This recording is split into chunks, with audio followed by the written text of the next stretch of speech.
গরম গরম গরম, এতই গরম, আম কাঁঠালের পাকার এতই গরম লাগতেছে যে বাঙালি আর সহ্যই করতে পারছে না। আল্লাহর অশেষ রহমতে শেষ পর্যন্ত বৃষ্টি এবার শুরুই হয়ে গেল।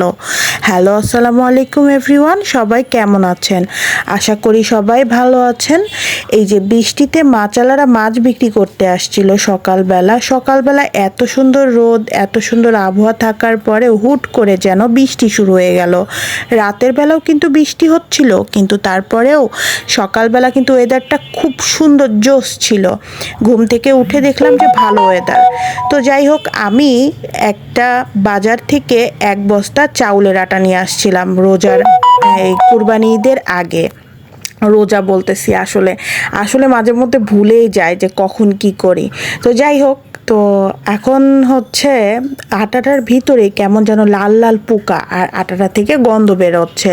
তো আমার শাশুড়ি আম্মা বলল আটাটা চেঞ্জ করে নিয়ে আসতে হবে, না হলে আটার রুটি খেলে পারে আটা থেকে কেমন একটা গন্ধ বেরোচ্ছে। এই জন্য শাশুড়ি আম্মার কথা শুনে বৃষ্টি কমা মাত্রই আটাটা নিয়ে বেরিয়ে পড়লাম। মেডিকেলের সাইড দিয়ে যাচ্ছিলাম, এখানে দেখছি খুবই জ্যাম, কারণ আমাদের যে মেন রোডে হচ্ছে একটা ব্রিজ তৈরি করতেছে, এজন্য অনেক দিক দিয়ে ঘুরে যাইতে হচ্ছে। আর রাস্তাঘাট খুবই যানজট, এক রাস্তা দিয়ে যাওয়া যাচ্ছে না, আর এক রাস্তা বন্ধ হয়ে গেছে, এজন্য খুবই অসুবিধার মধ্যে পড়ে গেছি। রিক্সাওয়ালাকেও ডাবল ভাড়া দিতে হচ্ছে, কষ্টের শেষ নাই। এই কষ্ট আসলে কই রাখবো, রাখার মতো কোনো জায়গায় নাই। তো শেষ পর্যন্ত বাজারের দিকে যেতে যেতে মনে হচ্ছিল আরও বৃষ্টি আসবে। তো বৃষ্টি আসার আগে আমি ডাউল আর হচ্ছে আমি আটা নিয়ে ব্যাক করতেছিলাম, আর ওয়েদারটা ছিল সেই জোস, আর কিন্তু ঝিরিঝিরি বৃষ্টিও ফুটতেছিল। তো এর মাঝে কি আর করার, সব কিছু তো আসলে মেয়ে মানুষকে করতে হবে, যেহেতু আটাটা আমি নিয়ে গেছিলাম।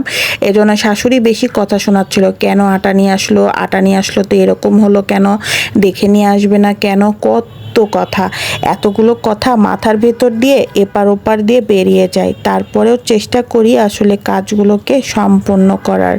তো যাই হোক, বাসায় গিয়ে তাড়াতাড়ি রান্না করতে হবে, জলদি ভাত বসিয়ে দিলাম।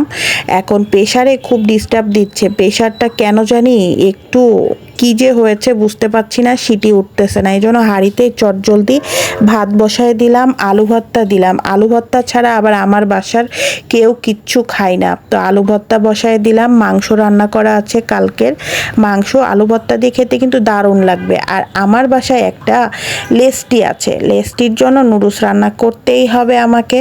এজন্য লেস্টির জন্য চটজলদি নুডলস চাপিয়ে দিলাম, এজন্য নুডলসটাও রেডি করে ফেলছি। এই যে এখন একটু ভুনা করে তার সামনে দিব। যাক, বাচ্চা কাচ্চা থাকলে পারে তো খাওয়ার প্যারা থাকবেই, কারণ তাদের মন মতো কোনো কিছু দিতে না পারলে হয়তো বা তাদের মনটা একটু দুর্বল হয়ে পড়ে। তো যাই হোক, বাচ্চা কাচ্চাকেও খুশি রাখতে হবে, সবাইকে খুশি রাখতে পারলেই সংসার জীবনে সার্থকতা। সবাই ভালোই থাকবেন, সুস্থ থাকবেন, আল্লাহ হাফেজ।